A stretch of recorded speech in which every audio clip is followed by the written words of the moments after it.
जय गुरु जी। प्रणाम गुरु साहिब। सात संगत जी, गुरु महाराज की कृपा से आज हम उनकी हाजिरी में श्री जपजी साहिब की 28वीं पौड़ी का पाठ पढ़ेंगे और फिर उसका अंग्रेजी और हिंदी में अनुवाद भी पढ़ेंगे।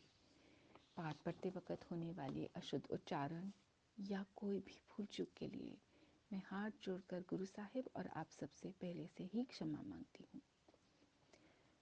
एक ओंकार। धन श्री गुरु नानक देव जी। सतनाम श्री वाहिगुरु। श्री जपजी साहिब की 28वीं पौड़ी। जय गुरु जी।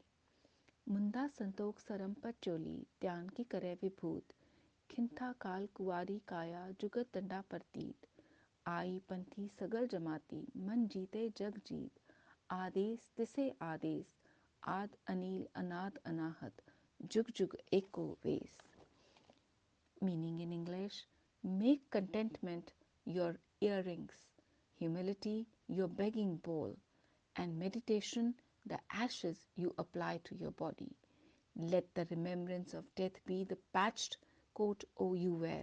Let the purity of virginity be your way in the world, and let faith in the Lord be your walking stick. See the brotherhood of all mankind as the highest order of yogis.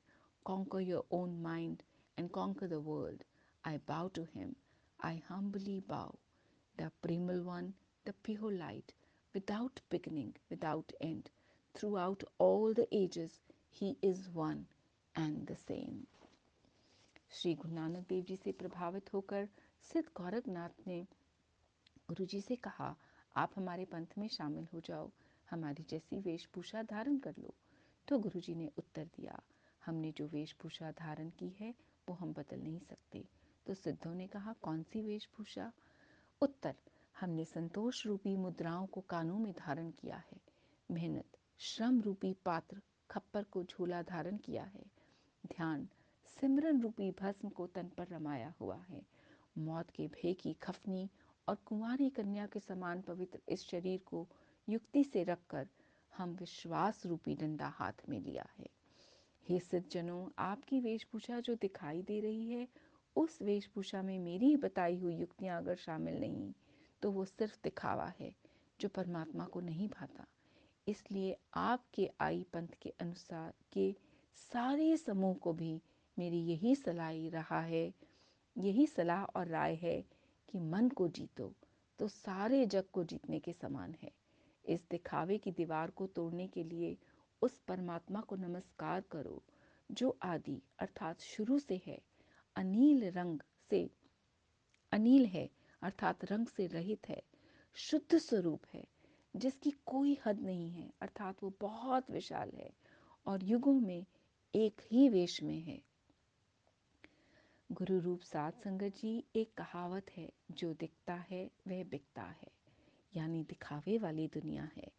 एक शैतान अगर साधु के वेश में हमारे सामने आ जाए तो हम उसे पहचान नहीं पाएंगे, सच्चा साधु समझकर उसकी पूजा करेंगे। और एक अगर साधारण से वेश में भगवान भी सामने आ जाए तो हम उसे पूछेंगे नहीं।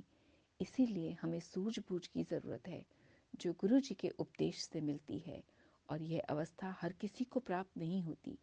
कोशिश करते रहेंगे तो कभी न कभी प्राप्त जरूर हो जाएगी। इस कोशिश में प्राप्ति का सीधा सरल उपाय है गुरु के वचन, गुरु का नाम को उच्चरें, उनके नाम सिमरन से जुड़े रहें। गुरु के वचनों के द्वारा हरि का नाम सिमरन करें और अपना लोक और सुखी और परलोक सुहेला बनाएं। गुरु नानक जी महादेव को शुक्राना। शुक्राना गुरु जी महाराज, आपका बहुत बहुत शुक्राना। आज 28वीं पौड़ी का पाठ पूरा किया। कल गुरु महाराज की हाजिरी में हम 29वीं पौड़ी का पाठ पढ़ेंगे।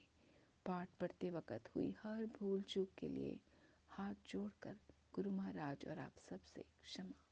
जय गुरु जी। शुक्राना।